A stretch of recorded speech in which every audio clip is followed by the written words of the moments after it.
ನಾನು ರಾಯಚೂರಿಂದ ರಾಯಚೂರಿಂದ ನಾನು Sheri Kashmir university of agriculture science and technology of Kashmir ಶ್ರೀನಗರದಿಂದ ಓದ್ತಾ ಇರೋದು. ನಾವು ಹೋಗಿ 1.5 ವರ್ಷ ಆಗಿದೆ ಸರ್. ಬಟ್ ಬೇರೆಯವರೆಲ್ಲ ಕೆಲವೊಂದಿಷ್ಟು ವಿದ್ಯಾರ್ಥಿಗಳು ಈಗಿನ 6 ತಿಂಗಳಾಗಿದೆ ಬಂದು. ಬಟ್ ನಾವು ಕೆಲವೊಂದಿಷ್ಟು ಒಂದು 4 ರಿಂದ 5 ಜನ 1.5 ವರ್ಷ ಆಗಿದೆ ಸರ್. ಈಗಿನ ಪರಿಸ್ಥಿತಿ ಅಲ್ಲಿದೆ ಅಲ್ವಾ, ಈಗ ಏನು ಯುದ್ಧದ ವಾತಾವರಣ ಏನಲ್ಲಿ ಕವಿದಿದೆ ಅಲ್ವಾ, ಅದಕ್ಕೋಸ್ಕರ ನಮಗೆ ಭಯ ಬಿದ್ದು ಸರ್ಕಾರದ ಮೊರೆ ಹೋದಾಗ ಅದು ಸರ್ಕಾರದವರು ಕೂಡ ನಮಗೆ ಈ ಥರ ಏನು ಅಪ್ರೋಚ್ ಮಾಡಬೇಕು, ಯಾವ ಥರ ಅಪ್ರೋಚ್ ಮಾಡಬೇಕು ಎಂಬುದೆಲ್ಲ ಹೇಳ್ಕೊಟ್ಟು HD ಕುಮಾರಸ್ವಾಮಿ ಸಾಹೇಬರಾಗಿರ್ಬೋದು, ನಿಖಿಲ್ ಸಾಹೇಬರಾಗಿರ್ಬೋದು, ಮತ್ತು ಗೌರ್ಮೆಂಟ್ ಆಫ್ ಇಂಡಿಯಾ ಕಡೆಯಿಂದ ಆಗಿರ್ಬೋದು, ಕರ್ನಾಟಕ ಗೌರ್ಮೆಂಟ್ ಕಡೆಯಿಂದ ಆಗಿರ್ಬೋದು, ಎಲ್ಲ ಸಹಕರಿಸಿ ನಮ್ಮನ್ನು ಇಲ್ಲಿ ಸುರಕ್ಷಿತವಾಗಿ ಕರೆತಂದಿದ್ದಾರೆ. ಅವರಿಗೆ ನಾವು ತುಂಬ ಧನ್ಯವಾದಗಳನ್ನು ಹೇಳಕ್ಕೆ ಇಷ್ಟಪಡ್ತೀವಿ. ಅಲ್ಲಿನ ಪರಿಸ್ಥಿತಿ ಸದ್ಯಕ್ಕೆ ಹೇಗಿದೆ? ತಾವು ಕಣ್ಣಾರೆ ಕಂಡ ಹಾಗೆ ತಮಗೆ ಯಾವ ರೀತಿ ಅನುಭವಗಳಾಯ್ತಾ ಏನು ಅಂತ? ಸದ್ಯದ ಪರಿಸ್ಥಿತಿ ಕೂಡ ತುಂಬ ಭಯ ಪಡುವಂಥ ವಾತಾವರಣನೇ ಇದೆ ಆಲ್ರೆಡಿ ಅಲ್ಲಿ. ನಾವು ಯಾವುದನ್ನು ನಾವು ಅಲ್ಲಿ ಊಹಿಸ್ಕೊಳ್ಳೋದಕ್ಕೆ ಆಗೋದಿಲ್ಲ. ಇದೇ ಟೈಮಲ್ಲಿ ಈ ಥರ ಆಗುತ್ತೆ, ಆ ಥರ ಆಗುತ್ತೆ ಅಂತ. ಯಾಕಂದರೆ ನಾವು ಇಲ್ಲಿ ನಿನ್ನೆ ನೀವು ಗಮನಿಸ್ಬೋದು, ಕದನ ವಿರಾಮ ಆದಮೇಲೆ ನಾವು ಸಡನ್ ಆಗಿ ದಾರಿಲಿ ಬರಬೇಕಾದ್ರೆ ಅದು ಮತ್ತೆ ಏನೋ ಒಂದು ಕಡೆ ಆಯಿತು. ಬಟ್ ಅದ್ರ ಬಗ್ಗೆ ನಮಗೆ ಮಾಹಿತಿ ಇಲ್ಲ, ಸರಿಯಾದಂಥ ಮಾಹಿತಿ ಇಲ್ಲ. ಯಾಕಂದರೆ ಆ ಟೈಮಲ್ಲಿ ನಮ್ಮ ಹತ್ರ ನಮ್ಮ ಫೋನಲ್ಲಿ ಚಾರ್ಜ್ ಇಲ್ಲ, ಮತ್ತು ಸೋಷಿಯಲ್ ಮೀಡಿಯಾ ನೋಡೋಷ್ಟು ನಮ್ಗೆ ಟೈಮ್ ಕೂಡ ಇದ್ದಿಲ್ಲ, ಮತ್ತು ಬ್ಲ್ಯಾಕ್ಔಟ್ ಕೂಡ ಇತ್ತು ಜಮ್ಮಲ್ಲಿ. ಇದೆಲ್ಲ ಅದು ವಾತಾವರಣ ನೋಡಿದ ಮೇಲೆ ಅಲ್ಲಿ ಯಾವುದು ನಾವು ಊಹಿಸಿಕೊಳ್ಳೋಲ್ಲ ಸರ್. ನಾನಲ್ಲಿ M.Tech ಮಾಡಾಕ್ತಿದ್ದೆ, ಅಂದ್ರೆ ಫುಡ್ ಪ್ರೊಸೆಸಿಂಗ್ ಟೆಕ್ನಾಲಜಿ M.Tech. ಈಗ ನಂದು second year, actually final year. ಇನ್ನೊಂದು 4 ಮಂತ್ಸ್ ನಂದು ಡಿಗ್ರಿ ಮುಗೀತಿತ್ತು. ಬಟ್ ಈಗ ಅಲ್ಲಿ ಸಿಚುವೇಶನ್ ಎಲ್ಲರಿಗೂ ಗೊತ್ತಿದ್ದಂಗೆ, ಇಲ್ಲ ಆಪರೇಷನ್ ಸಿಂಧೂರ್ ಆದ್ಮೇಲೆ ಸಿಚುವೇಶನ್ ಮೊದಲಿನ ತರ ಇಲ್ಲ. ಅದಕ್ಕೆ ಫಸ್ಟ್ ಇನಿಷಿಯಲ್ ನಮ್ಗೆ ಭಯ ಆಗಿದ್ದಿಲ್ಲ. ಆಮೇಲೆ ಪೋಂಚ್ ಮೇಲೆ ಅಟ್ಯಾಕ್ ಆಯ್ತು, ಅಲ್ಲಿ ಕಾಮನ್ ಸಿವಿಲಿಯನ್ಸ್ ಮೇಲೆ ಅಟ್ಯಾಕ್ ಆಯ್ತಲ್ಲ, ಅವಾಗಿಂದ ಎಲ್ಲ ಅದು ವಾತಾವರಣ ನಂಗೆ ಕ್ರಿಯೇಟ್ ಆಗ್ಬಿಡ್ತು. ಫುಲ್ ನೆಗೆಟಿವ್, ಯಾರಿಗೂ ಪಾಸಿಟಿವ್ ಆಗಿ ಇರಕ್ಕೆ ಆಗ್ತಿದ್ದಿಲ್ಲ. ಯಾಕಂದ್ರೆ ಅಲ್ಲಿ ನಾವು ದಿನ ಕೇಳಿಸ್ಕೊತಿದ್ವಿ, ನಮ್ಗೆ ಸೈರನ್ಸ್ ಎಲ್ಲ ಕೇಳ್ತಿದ್ವು, ಮತ್ತೆ ಅಲ್ಲಿ ಬ್ಲಾಸ್ಟ್ ಎಲ್ಲ ಆಗಿದ್ದು ನಮ್ಗೆ ಸೌಂಡ್ ಕೇಳ್ತಿದ್ವಲ್ಲ, ಅದಕ್ಕೆ ಭಯ ಆಗ್ತಿತ್ತು. ಮತ್ತೆ ಪೇರೆಂಟ್ಸ್ ಇಂದೆಲ್ಲ ಕಾಲ್ ಬರ್ತಿತ್ತು, ನೀವು ಅಲ್ಲಿ ಸೇಫ್ ಆಗಿದ್ದೀರಾ ಎಂತ, ಟಿವಿಯಲ್ಲೆಲ್ಲ ಭಾಳ ತೋರಿಸ್ತಿದ್ದಾರೆ, ಹೆಂಗಿದ್ದೀರಾ ಅಂತ ಅವರು ಭಾಳ ಭಯಗೊಂಡಿದ್ರು. ಆಮೇಲೆ ನಾವು ಎಷ್ಟಾಗುತ್ತೆ ಅಷ್ಟು ನಮ್ಮ ಫ್ರೆಂಡ್ಸ್, ನಮ್ಮ ಸರೌಂಡಿಂಗ್ಸ್ ನಾವು ಪಾಸಿಟಿವ್ ಆಗಿ ಇಟ್ಕೊಳ್ಳೋಕೆ ಟ್ರೈ ಮಾಡಿದ್ವಿ. ಬಟ್ ನಮ್ಮ ಫ್ರೆಂಡ್ಸು ಅಷ್ಟೇ, ಎಲ್ಲರೂ ಅವ್ರ ಪೇರೆಂಟ್ಸ್ಗೂ ನಾವು ಎಷ್ಟಾಗುತ್ತೆ ಅಷ್ಟು ನಾವು ಸೇಫ್ ಇದೀವಿ ಅಂತ ಅವ್ರಿಗೆ ಹೇಳಕ್ ಟ್ರೈ ಮಾಡಿದ್ವಿ. ಆಮೇಲೆ ನಮಗೆಲ್ಲ ನಿನ್ನೆ ಕಾಲೇಜಿಂದ ಜಮ್ಮುಗೆ ಬರೋಕ್ಕೆ ಅವ್ರ ಕಾಲೇಜ್ ನಮ್ಮ BC ಸರ್ ಎಲ್ಲ ಹೆಲ್ಪ್ ಮಾಡಿದ್ರು ನಮಗೆ ವಿತ್ ಸೆಕ್ಯೂರಿಟಿ. ನಾವು ಜಮ್ಮುಗೆ ಬಂದ್ವಿ. ಅಲ್ಲಿಂದ ನಮಗೆ ಗೌರ್ಮೆಂಟ್ ಆಫ್ ಇಂಡಿಯಾ ಅವರು ಡೆಲ್ಲಿಗೆ ಬರಕ್ಕೆ ಹೆಲ್ಪ್ ಮಾಡಿದ್ರು. ಇವತ್ತು ಮಾರ್ನಿಂಗ್ ಬಂದು ನಮಗೆಲ್ಲ ಪಿಕಪ್ ಮಾಡಿಕೊಂಡು ನಾವು ಸೇಫ್ ಆಗಿ ಈಗ ಡೆಲ್ಲಿಯಲ್ಲಿ ಇದ್ದೀವಿ. And me along with my 12 more friends from Karnataka, ನಾವು ಎಲ್ಲ ಕರ್ನಾಟಕ ಗೌರ್ಮೆಂಟ್, ಇಂಡಿಯಾ ಗೌರ್ಮೆಂಟ್ ಎಲ್ಲರಿಗೂ ಥ್ಯಾಂಕ್ಫುಲ್ ಆಗಿರ್ತೀವಿ. ಆ್ಯಂಡ್ ಅಲಾಂಗ್ ವಿತ್ ನಮ್ಮ ಪೇರೆಂಟ್ಸ್ ಭಾಳ ಅವ್ರಿಗೆ ಥ್ಯಾಂಕ್ಸ್ ಹೇಳ್ತಾರೆ. Thank you. ನಿಮಗೆ ಕಾಲೇಜ್ ಕಡೆಯಿಂದನೇ ಡೈರೆಕ್ಷನ್ ಕೊಟ್ಟಿತ್ತ? ಈಗ ಕಾಲೇಜನ್ನು ಸಂಪೂರ್ಣವಾಗಿ ಬಂದ್ ಮಾಡಲಾಗ್ತಿದೆ, ತಾತ್ಕಾಲಿಕವಾಗಿ ತಾವೆಲ್ಲರೂ ಕೂಡ ಸೇಫ್ ಆಗಿ ಊರಿಗೆ ಹೋಗಿ ಅಂತಾರೆ, ಅಥವಾ ತಾವೇ ಇಚ್ಛೆಯಿಂದಾಗಿ ಈಗ ಊರ್ ಕಡೆ ಬಂದಿರುವಂತದ ಹೇಗೆ ಸರ್? ಅಂದ್ರೆ ಮೊನ್ನೆವರೆಗೂ ಏನೋ ನೋಟಿಸ್ ಬಂದಿದ್ದಿಲ್ಲ ನಮಗೆ, ಕಾಲೇಜ್ ಬಂದ್ ಆಗುತ್ತೆ ಹೋಗ್ರಿ ಹಾಲಿಡೇಸ್ ಅಂತಂದ. ಬಟ್ ಇದೆಲ್ಲ ನಮ್ಮ ಸರೌಂಡಿಂಗ್ ಸಿಚುವೇಶನ್ ನೋಡ್ಕೊಂಡು ನಮ್ಗೆ ಅದು ಸೇಫ್ ಅನ್ಸಿಲ್ಲ. ಅದಕ್ಕೆ ನಾವೇನೆ ಗೌರ್ಮೆಂಟ್ಗೆ ಎಷ್ಟಾಗುತ್ತೆ ಅಷ್ಟು ರೀಚ್ ಮಾಡಕ್ಕೆ ಟ್ರೈ ಮಾಡಿದ್ವಿ. ನಾವು ಕರ್ನಾಟಕ ಸ್ಟೇಟ್ ಮತ್ತೆ ಎಲ್ಲ ಎಷ್ಟಾಗುತ್ತೆ ಪಾಸಿಬಲ್ ನಾವು ಟ್ರೈ ಮಾಡಿದ್ವಿ. ಅವಾಗ ನಮ್ಗೆ ರೆಸ್ಪಾನ್ಸ್ ಮಾಡಿ ನಮ್ಗೆ ಈಗ ಡೆಲ್ಲಿವರೆಗೂ ಸೇಫ್ ಆಗಿ ಕರ್ಕೊಂಡ್ ಬಂದಿದ್ದಾರೆ. ಯಾಕೆಂತ ಹೇಳಿದ್ರೆ ಈ ಪರಿಸ್ಥಿತಿಯಲ್ಲಿ ಅಲ್ಲಿ ಬಂಕರ್ಗಳಲ್ಲಿ ಉಳ್ಕೊಳ್ಳೋದಕ್ಕೆ ವ್ಯವಸ್ಥೆ, ಈ ರೀತಿಯಾದ ಎಲ್ಲ ವ್ಯವಸ್ಥೆಗಳು ಏನಾದ್ರು ಇತ್ತ ತಮಗೆ ಆ ಒಂದು ಇದ್ದಿದ್ದಂತ ತಮ್ಮ ಪ್ರದೇಶದಲ್ಲಿ ಇತ್ತ ಅಂತ?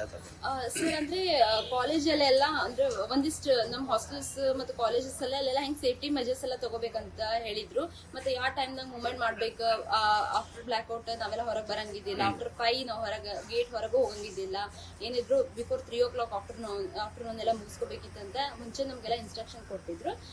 ಮತ್ತೆ ಅಲ್ಲೆಲ್ಲ ನಮ್ಗೆ ಸೆಕ್ಯೂರಿಟಿನೂ ಕೊಟ್ಟಿದ್ರು ಸರ್ ಕಾಲೇಜಲ್ಲಿ. They also help us sir.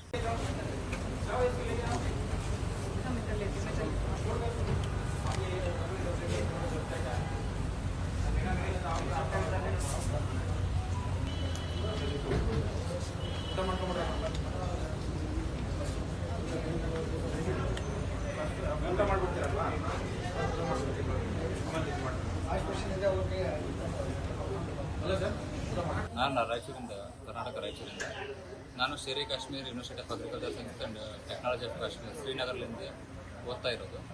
ನಾವು ಹೋಗಿ 1.5 ವರ್ಷ ಆಗಿದೆ ಸರ್. ಬಟ್ ಬೇರೆಯವರೆಲ್ಲ ಕೆಲವೊಂದಿಷ್ಟು ವಿದ್ಯಾರ್ಥಿಗಳು ಈಗಿನ 6 ತಿಂಗಳಾಗಿದೆ ಬಂದು. ಬಟ್ ನಾವು ಕೆಲವೊಂದಿಷ್ಟು ಒಂದು 4 ರಿಂದ 5 ಜನ 1.5 ವರ್ಷ ಆಗಿದೆ ಸರ್.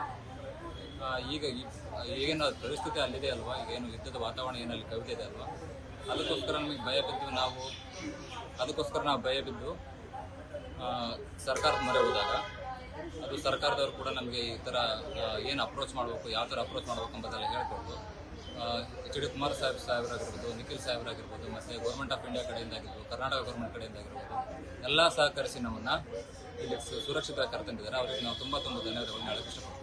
ಅಲ್ಲಿನ ಪರಿಸ್ಥಿತಿ ಸದ್ಯಕ್ಕೆ ಹೇಗಿದೆ? ತಾವು ಕಣ್ಣಾರೆ ಕಂಡ ಹಾಗೆ ತಮಗೆ ಯಾವ ರೀತಿ ಅನುಭವಗಳಾಯ್ತಾ ಏನು ಅಂತ? ಸದ್ಯದ ಪರಿಸ್ಥಿತಿ ಕೂಡ ತುಂಬ ಭಯ ಪಡುವಂಥ ವಾತಾವರಣನೇ ಇದೆ ಆಲ್ರೆಡಿ ಅಲ್ಲಿ.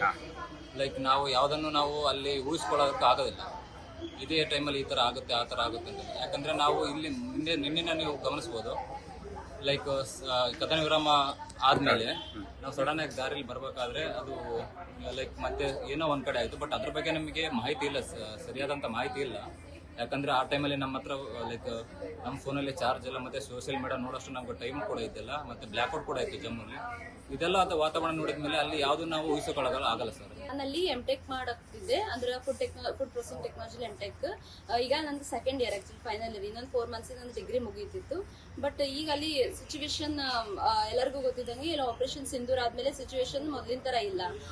ಅದಕ್ಕೆ ಫಸ್ಟ್ ಇನಿಷಿಯಲ್ ನಮ್ಗೆ ಏನೋ ಭಯ ಆಗಿದ್ದಿಲ್ಲ. ಆಮೇಲೆ ಪೋಂಚ್ ಮೇಲೆ ಅಟ್ಯಾಕ್ ಆಯ್ತು, ಅಲ್ಲಿ ಕಾಮನ್ ಸಿವಿಲಿಯನ್ಸ್ ಮೇಲೆ ಅಟ್ಯಾಕ್ ಆಯ್ತಲ್ಲ, ಅವಾಗಿಂದ ಎಲ್ಲ ಅದು ವಾತಾವರಣ ನಂಗೆ ಕ್ರಿಯೇಟ್ ಆಗ್ಬಿಡ್ತು. ಫುಲ್ ನೆಗೆಟಿವ್, ಯಾರಿಗೂ ಪಾಸಿಟಿವ್ ಆಗಿ ಇರಕ್ಕೆ ಆಗ್ತಿದ್ದಿಲ್ಲ. ಯಾಕಂದ್ರೆ ಅಲ್ಲಿ ನಾವು ದಿನ ಕೇಳಿಸ್ಕೊತಿದ್ವಿ, ನಮ್ಗೆ ಸೈರನ್ಸ್ ಎಲ್ಲ ಕೇಳ್ತಿದ್ವು, ಮತ್ತೆ ಅಲ್ಲಿ ಬ್ಲಾಸ್ಟ್ ಎಲ್ಲ ಆಗಿದ್ದು ನಮ್ಗೆ ಸೌಂಡ್ ಕೇಳ್ತಿದ್ವಲ್ಲ, ಅದಕ್ಕೆ ಭಯ ಆಗ್ತಿತ್ತು. ಮತ್ತೆ ಪೇರೆಂಟ್ಸ್ ಇಂದೆಲ್ಲ ಕಾಲ್ ಬರ್ತಿತ್ತು, ನೀವು ಅಲ್ಲಿ ಸೇಫ್ ಆಗಿದ್ದೀರಾ ಎಂತ, ಟಿವಿಯಲ್ಲೆಲ್ಲ ಭಾಳ ತೋರಿಸ್ತಿದ್ದಾರೆ, ಹೆಂಗಿದ್ದೀರಾ ಅಂತ ಅವರು ಭಾಳ ಭಯಗೊಂಡಿದ್ರು. ಆಮೇಲೆ ನಾವು ಎಷ್ಟಾಗುತ್ತೆ ಅಷ್ಟು ನಮ್ಮ ಫ್ರೆಂಡ್ಸ್, ನಮ್ಮ ಸರೌಂಡಿಂಗ್ಸ್ ನಾವು ಪಾಸಿಟಿವ್ ಆಗಿ ಇಟ್ಕೊಳ್ಳೋಕೆ ಟ್ರೈ ಮಾಡಿದ್ವಿ. ಬಟ್ ನಮ್ಮ ಫ್ರೆಂಡ್ಸು ಅಷ್ಟೇ, ಎಲ್ಲರೂ ಅವ್ರ ಪೇರೆಂಟ್ಸ್ಗೂ ನಾವು ಎಷ್ಟಾಗುತ್ತೆ ಅಷ್ಟು ನಾವು ಸೇಫ್ ಇದೀವಿ ಅಂತ ಅವ್ರಿಗೆ ಹೇಳಕ್ ಟ್ರೈ ಮಾಡಿದ್ವಿ. ಆಮೇಲೆ ನಮಗೆಲ್ಲ ನಿನ್ನೆ ಕಾಲೇಜಿಂದ ಜಮ್ಮುಗೆ ಬರೋಕ್ಕೆ ಅವ್ರ ಕಾಲೇಜ್ ನಮ್ಮ BC ಸರ್ ಎಲ್ಲ ಹೆಲ್ಪ್ ಮಾಡಿದ್ರು ನಮಗೆ ವಿತ್ ಸೆಕ್ಯೂರಿಟಿ. ನಾವು ಜಮ್ಮುಗೆ ಬಂದ್ವಿ. ಅಲ್ಲಿಂದ ನಮಗೆ ಗೌರ್ಮೆಂಟ್ ಆಫ್ ಇಂಡಿಯಾ ಅವರು ಡೆಲ್ಲಿಗೆ ಬರೋಕ್ಕೆ ಹೆಲ್ಪ್ ಮಾಡಿದ್ರು. ಇವತ್ತು ಮಾರ್ನಿಂಗ್ ಬಂದು ನಮಗೆಲ್ಲ ಪಿಕಪ್ ಮಾಡಿಕೊಂಡು ನಾವು ಸೇಫ್ ಆಗಿ ಈಗ ಡೆಲ್ಲಿಯಲ್ಲಿ ಇದ್ದೀವಿ. And me along with my 12 more friends from Karnataka, ನಾವು ಎಲ್ಲ ಕರ್ನಾಟಕ ಗೌರ್ಮೆಂಟ್, ಇಂಡಿಯಾ ಗೌರ್ಮೆಂಟ್ ಎಲ್ಲರಿಗೂ ಥ್ಯಾಂಕ್ಫುಲ್ ಆಗಿರ್ತೀವಿ. ಆ್ಯಂಡ್ ಅಲಾಂಗ್ ವಿತ್ ನಮ್ಮ ಪೇರೆಂಟ್ಸ್ ಭಾಳ ಅವ್ರಿಗೆ ಥ್ಯಾಂಕ್ಸ್ ಹೇಳ್ತಾರೆ. Thank you. ನಿಮಗೆ ಕಾಲೇಜ್ ಕಡೆಯಿಂದನೇ ಡೈರೆಕ್ಷನ್ ಕೊಟ್ಟಿತ್ತ? ಈಗ ಕಾಲೇಜನ್ನ ಸಂಪೂರ್ಣವಾಗಿ ಬಂದ್ ಮಾಡ್ಲಾಗ್ತಿದೆ, ತಾತ್ಕಾಲಿಕವಾಗಿ ತಾವೆಲ್ಲರೂ ಕೂಡ ಸೇಫ್ ಆಗಿ ಊರಿಗೆ ಹೋಗಿ ಅಂತ ಹೇಳ್ತಾರೆ, ಅಥವಾ ತಾವೇ ಇಚ್ಛೆಯಿಂದಾಗಿ ಈಗ ಊರ್ ಕಡೆ ಬಂದಿರುವಂತದ ಹೇಗೆ ಸರ್? ಅಂದ್ರೆ ಮೊನ್ನೆವರೆಗೂ ಏನೋ ನೋಟಿಸ್ ಬಂದಿದ್ದಿಲ್ಲ ನಮಗೆ, ಕಾಲೇಜ್ ಬಂದಾಗುತ್ತೆ ಹೋಗ್ರಿ ಹಾಲಿಡೇಸ್ ಅಂತಂದ. ಬಟ್ ಇದೆಲ್ಲ ನಮ್ಮ ಸರೌಂಡಿಂಗ್ ಸಿಚುವೇಶನ್ ನೋಡ್ಕೊಂಡು ನಮ್ಗೆ ಅದು ಸೇಫ್ ಅನ್ಸಿಲ್ಲ. ಅದಕ್ಕೆ ನಾವೇನೆ ಗೌರ್ಮೆಂಟ್ಗೆ ಎಷ್ಟಾಗುತ್ತೆ ಅಷ್ಟು ರೀಚ್ ಮಾಡಕ್ಕೆ ಟ್ರೈ ಮಾಡಿದ್ವಿ. ನಾವು ಕರ್ನಾಟಕ ಸ್ಟೇಟ್ ಮತ್ತೆ ಎಲ್ಲ ಎಷ್ಟಾಗುತ್ತೆ ಪಾಸಿಬಲ್ ನಾವು ಟ್ರೈ ಮಾಡಿದ್ವಿ. ಅವಾಗ ನಮ್ಗೆ ರೆಸ್ಪಾನ್ಸ್ ಮಾಡಿ ನಮ್ಗೆ ಈಗ ಡೆಲ್ಲಿವರೆಗೂ ಸೇಫ್ ಆಗಿ ಕರ್ಕೊಂಡ್ ಬಂದಿದ್ದಾರೆ. ಯಾಕೆಂತ ಹೇಳಿದ್ರೆ ಈ ಪರಿಸ್ಥಿತಿಯಲ್ಲಿ ಅಲ್ಲಿ ಬಂಕರ್ಗಳಲ್ಲಿ ಉಳ್ಕೊಳ್ಳೋದಕ್ಕೆ ವ್ಯವಸ್ಥೆ, ಈ ರೀತಿಯಾದ ವ್ಯವಸ್ಥೆಗಳು ಏನಾದ್ರು ಇತ್ತ ತಮಗೆ? ಆ ಒಂದು ಇದ್ದಿದ್ದಂತ ತಮ್ಮ ಪ್ರದೇಶದಲ್ಲಿ ಇತ್ತ ಅಂತ ಸರ್? ಅಂದ್ರೆ ಕಾಲೇಜಲ್ಲೆಲ್ಲ ಅಂದ್ರೆ ಒಂದಿಷ್ಟು ನಮ್ಮ ಹಾಸ್ಟೆಲ್ಸ್ ಮತ್ತು ಕಾಲೇಜಸ್ ಅಲ್ಲೆಲ್ಲ ಹೆಂಗ್ ಸೇಫ್ಟಿ ಮೆಜರ್ಸ್ ಎಲ್ಲ ತಗೋಬೇಕಂತ ಹೇಳಿದ್ರು. ಮತ್ತೆ ಯಾವ ಟೈಮ್ನಾಗ ಮೂವ್ಮೆಂಟ್ ಮಾಡ್ಬೇಕು, ಆಫ್ಟರ್ ಬ್ಲ್ಯಾಕ್ಔಟ್ ನಾವೆಲ್ಲ ಹೊರಗೆ ಬರಂಗಿದ್ದಿಲ್ಲ, ಆಫ್ಟರ್ 5 ನಾವು ಗೇಟ್ ಹೊರಗೂ ಹೋಗಂಗಿದ್ದಿಲ್ಲ, ಏನಿದ್ರು ಬಿಫೋರ್ 3 o'clock ಆಫ್ಟರ್ನೂನ್ ಎಲ್ಲ ಮುಗಿಸ್ಕೋಬೇಕಿತ್ತಂತ ಮುಂಚೆ ನಮ್ಗೆಲ್ಲ ಇನ್ಸ್ಟ್ರಕ್ಷನ್ ಕೊಟ್ಟಿದ್ರು. ಮತ್ತೆ ಅಲ್ಲೆಲ್ಲ ಸೆಕ್ಯೂರಿಟಿನೂ ಕೊಟ್ಟಿದ್ರು ಸರ್ ಕಾಲೇಜಲ್ಲಿ. They also help us sir.